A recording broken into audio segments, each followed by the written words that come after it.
Remove a bee from your classroom. Bzzzz. When it comes to the attention of the class, ever get the feeling that all of the multiplication tables in the world can't compete with a single bee? A bee in your classroom can cause quite a prolonged disturbance. Even if none of your children are worried about being stung, the presence becomes a huge distraction to practically all children, grinding productivity to a halt as their eyes follow the darting, distressed bee around the room. How can you direct attention back onto the lesson at hand? Keep the children as calm as possible. Of course, the best way to achieve this is by setting a good example. Remember, bees don't like to be in cars or inside a room any more than you want them there. When trapped within walls, they are far more interested in escape than they are in attack. If your room has a window, turn the lights off. Bees are attracted to light, and will naturally gravitate toward an open window in a dark room. Traps. When you can't open windows, it's possible that you can trap the bee. The cup method.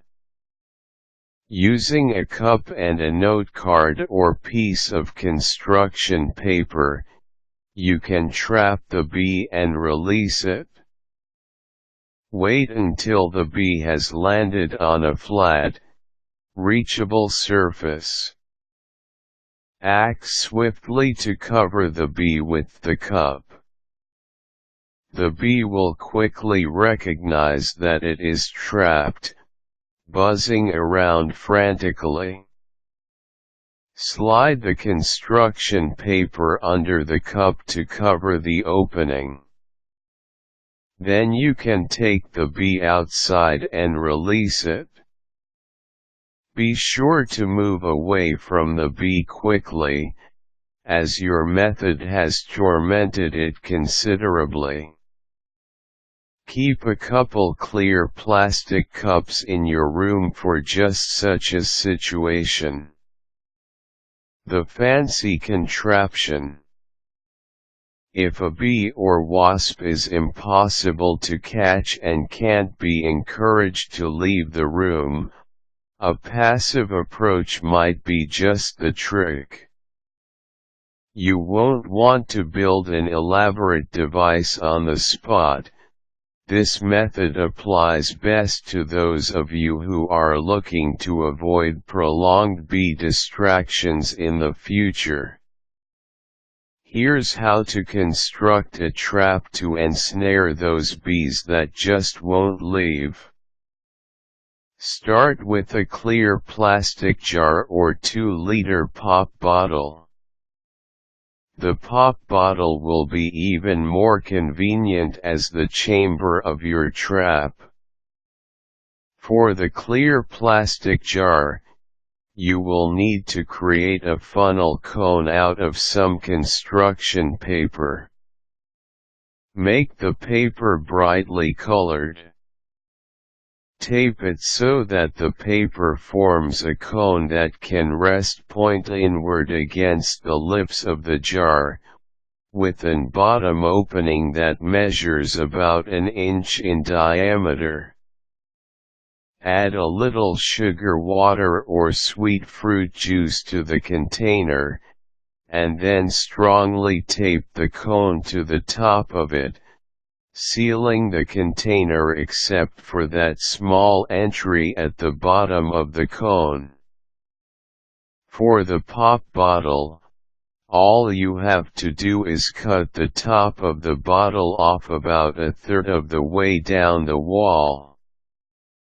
If you turn the top upside down and stick it into the bottom 2/3 of the original bottle, you have created roughly the same design as with the jar and cone, but with less effort. Simply add some sweet liquid, or leave some Coke inside the bottle, and then tape the inverted top onto the bottom.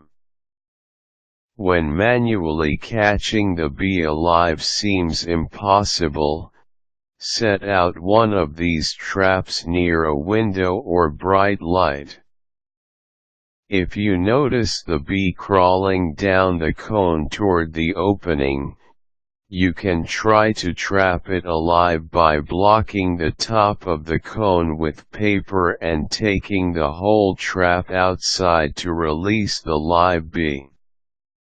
If you actively try to trap the bee several times unsuccessfully, take a break. Trying repeatedly to trap the bee will only agitate it. An agitated bee is even harder to catch and more likely to sting. Allergy concerns. If some of the children are allergic to bee stings, they should leave the room until the bee is gone. Of course, you should not approach the bee either unless you know with certainty that you are not allergic. Most teachers, at one point, find themselves vying with a tiny insect for the attention of the children. Don't be discouraged when kids can't focus on anything but the bee. Once the ordeal is over, consider the bee an opportunity for learning. If the children have expressed fascination in the bee, and no doubt they have, demystify its behavior, ahem, with a short lesson. Children should learn to respect these insects for the roles they play in our lives.